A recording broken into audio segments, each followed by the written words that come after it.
Did I hit that thing? Did I hit that?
Moving and shooting.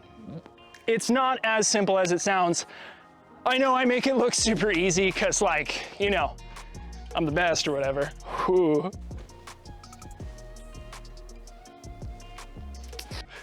But moving and shooting is a valuable skill that everyone needs to know. Standing still, getting target acquisition, taking the shot, very important. Always, as a new shooter, you should begin with this. You should be doing your drills, you should be practicing your draw, practicing a good trigger press, good sight alignment, and getting all that down before you break into actually moving and shooting. This is a little bit more of an advanced thing. It is for, you know, somebody who's been shooting for a while. You wouldn't want to slap a beginner on this. That being said, I'm not your dad. Do whatever you want to do. Be safe about it, and don't tell anybody that I told you to do it, because I didn't. Let's break down moving and shooting and the steps to do it, why you should do it, all that good mumbo jumbo. So first, let's talk about why. Well, a still target's a dead target. A sitting duck is a dead duck. Don't be a dead duck, right? If you are actually in a firefight, you want to get to cover. That is the most important thing, being able to protect yourself from incoming fire. Unfortunately, our bodies aren't bulletproof. Well, yours isn't. Mine is. I'm a superhero. Tacticon's been trying out their new superhero formula, and well, I'm happy to say that it'll be coming to market soon. I am now bulletproof. So a sitting duck is a dead duck. So we need to learn how to move to get to cover to be able to protect ourselves from that incoming fire. That is number one, the key importance. Number two is it really elevates your level of shooting. Being able to stand here and draw out and fire, great, perfect skill, learn how to do it, master it. Practice it every day, never let it fade, never let it die.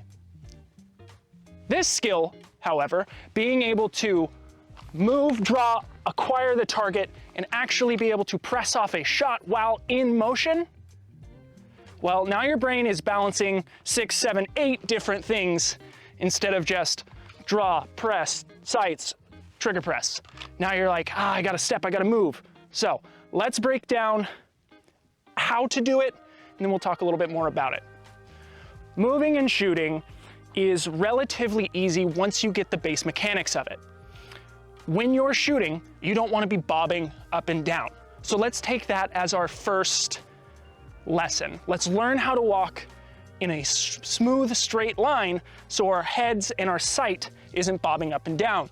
It's hard to make accurate shots when you're going like this, right? Riding a horse is not easy. So what we need to do is we need to have a nice heel-toe step.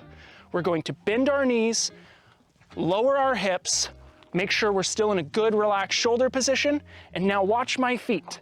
I'm gonna step heel, toe, and roll my foot. So this way, up here with my head, I am moving steady and secure. So we're here, I'm doing heel, toe, and I'm not bobbing. This is the first step of learning how to move and shoot.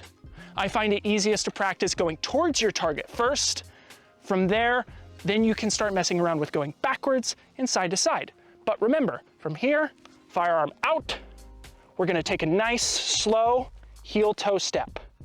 1 foot at a time, staying with the sights on target, trying to keep your head as steady as possible. Let's go ahead and practice that. I've said it once, I'll say it again, and I'll say it 1,000 times more. When you practice a new skill, practice dry fire. You don't want to mess up. I don't want you to mess up. Let's be safe. Think of the condors. That's right. All right. Let's begin with our first steps. We are a baby, and we are learning how to walk again. So, dry fire, firearm is empty. We're going to take slow steps towards the target. And what I like to try and do is shoot either on my step or as I'm moving through my step. Those are gonna be your most secure and stable moments. You can learn to time your drop as well as your glide through. Practice how you feel works the best for you. Those are the 2 times that I would let off my shot. From here, firearm out, and now slow heel toe. Keep it on the target. Pull the shot, go ahead and reset. Pull the shot, reset. Shot, reset. Shot, reset. Shot. So that's moving forwards. Now, moving backwards, since we're already here, we might as well put it in. This is going to be the reverse motion, right? Instead of moving forward, we're moving back. Now it's going to be a toe-heel motion. So instead of our foot going heel-toe, when we're stepping back, it's gonna be toe-heel. And we're going to be sliding our body backwards like that. So since we're here, firearm still unloaded, we're aiming at the target, toe-heel.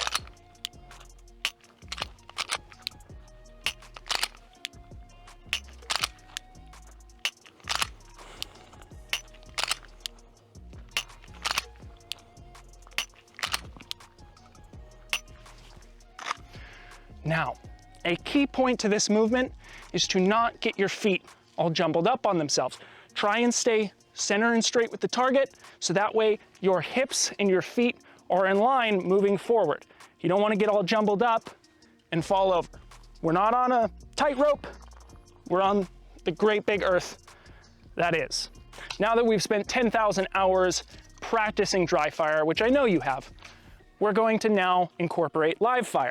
So go ahead and load up your firearm, make sure you're good, and practice the same movement. That slow heel-toe step moving forward, and then toe-heel moving back. You don't have to lay a lot of rounds downrange. Make sure you lay accurate shots downrange. So I'm gonna draw out, start moving forward.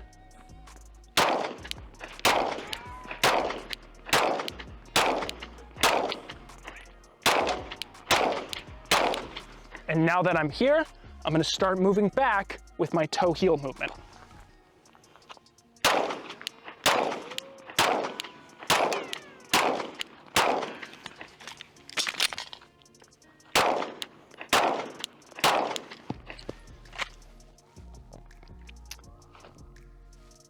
See? Practice makes perfect. That wasn't perfect, but I would like to believe so. Now, let's pick up the speed. We've practiced it slow, we've practiced it dry fire. Start adding the pressure.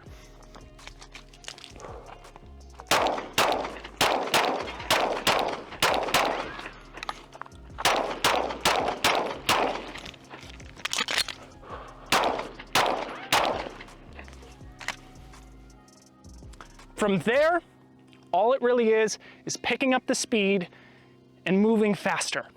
That is how you're gonna get better, more and more and more.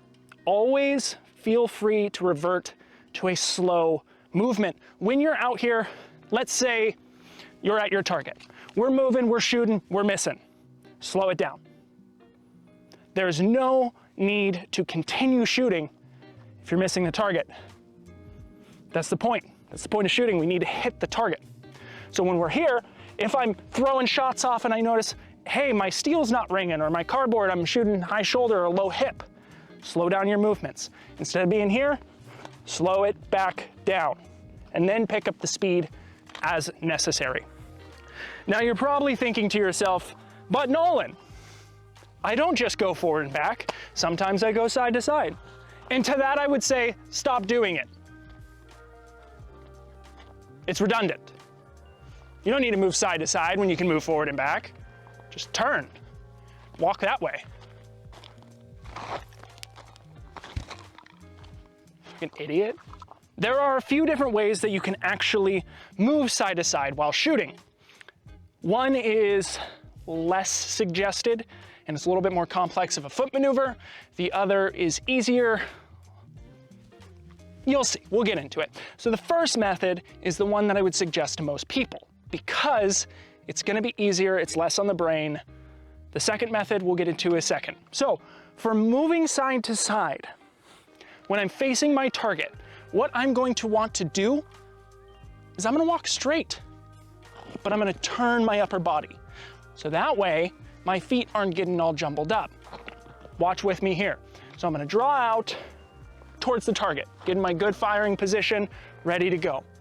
From here, I'm gonna turn my hips and I'm gonna walk straight while aiming to the side. We're here, walking forward, same heel-toe movement, moving my upper body along with the target, tracking with it. This is gonna require your arms and your upper body to twist and turn. It's gonna be uncomfortable at first. It's gonna feel wonky, but I believe in you just like my dad believed in me. You can do it, son. I'm proud of you. Now, from here, we're going to do the same thing on the opposite side. Instead of turning this way and moving, now we're gonna turn the opposite way. It might be a little uncomfortable, you might have to cant a little bit, you might have to tuck in, but this is how you're going to do it. Or you can use the method of moving backwards.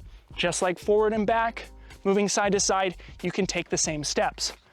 We're here, heel, toe, heel, toe, heel, toe, going backwards, toe, heel, toe, heel, toe, heel, toe, heel. So that's the first method, and it's what I would suggest most people learn how to do because you don't want to cross up your feet. When your feet are crossed, you become more susceptible to falling over, twisting up your feet, and just ending up in a precarious situation. We want to stay away from those. But I'm going to show you anyways, because knowledge is power. That's all I have for that saying. Knowledge is power. What we're going to do here is we're going to actually cross our feet. I know, you're saying, Nolan, you just said don't do that. I don't have an answer for that, guys. So track along with me. From here, we're drawn out. So instead of turning and walking like I would suggest, there is another method. It's moving, crossing your feet in front of each other. We're here, front foot crosses over in front, rear foot crosses back. It's almost the same thing as a toe heel moving straight, except your body is squared up. You're here, and there might be a situation where you have to use that. That's why it's important to know. Play around with that, see how they feel, get used to it. Walk around on uneven surfaces, walk around with rocks. Always dry fire first for safety. You don't want to let off shots and fall down. Trust me, that's a bad Christmas. Let's break into some live fire and I'll show you how it works on the actual target. All right, guys, we have practiced dry. Now it's time to get wet.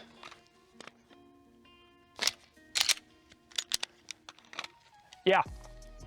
Now we're gonna actually practice live fire. I'm gonna use steel this time instead of cardboard because it fuels my inner child. I love it, you love it, we love it together. So let's move together and practice moving side to side. From here, I'm gonna practice the first method I taught you guys, which is turning the hips and walking straight. I'll do that forward and back, both sides. Then we're gonna move into actually crossing over. Okay, sound good? Sounds great, let's do it.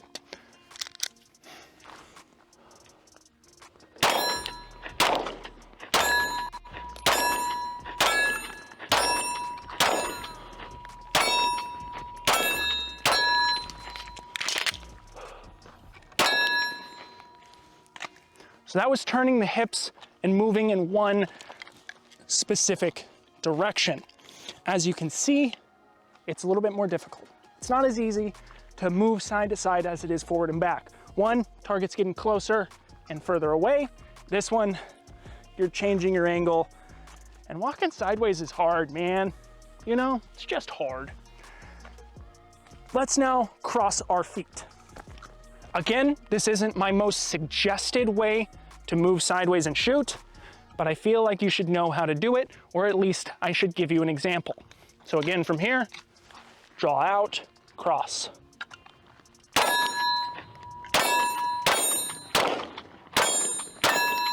And now moving back the other direction.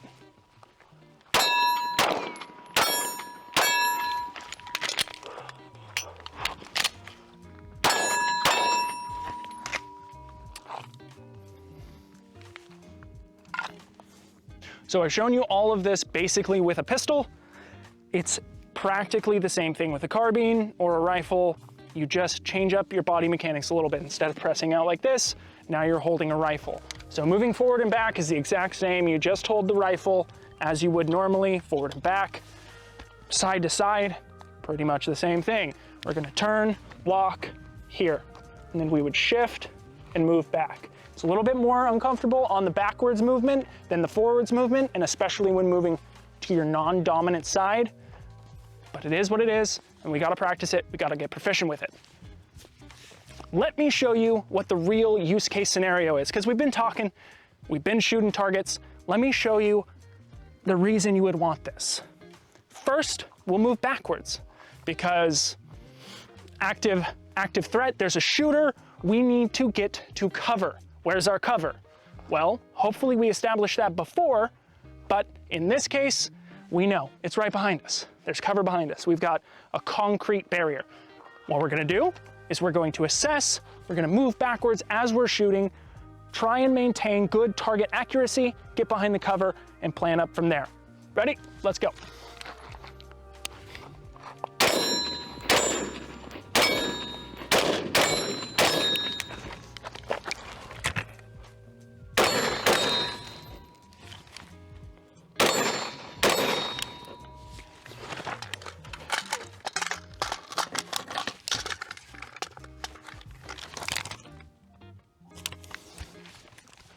So from there, that was moving backwards into cover. Maybe we need to move forwards into cover, and that would be the same exact thing. We're here, we would need to go towards our cover now. Firearm comes up.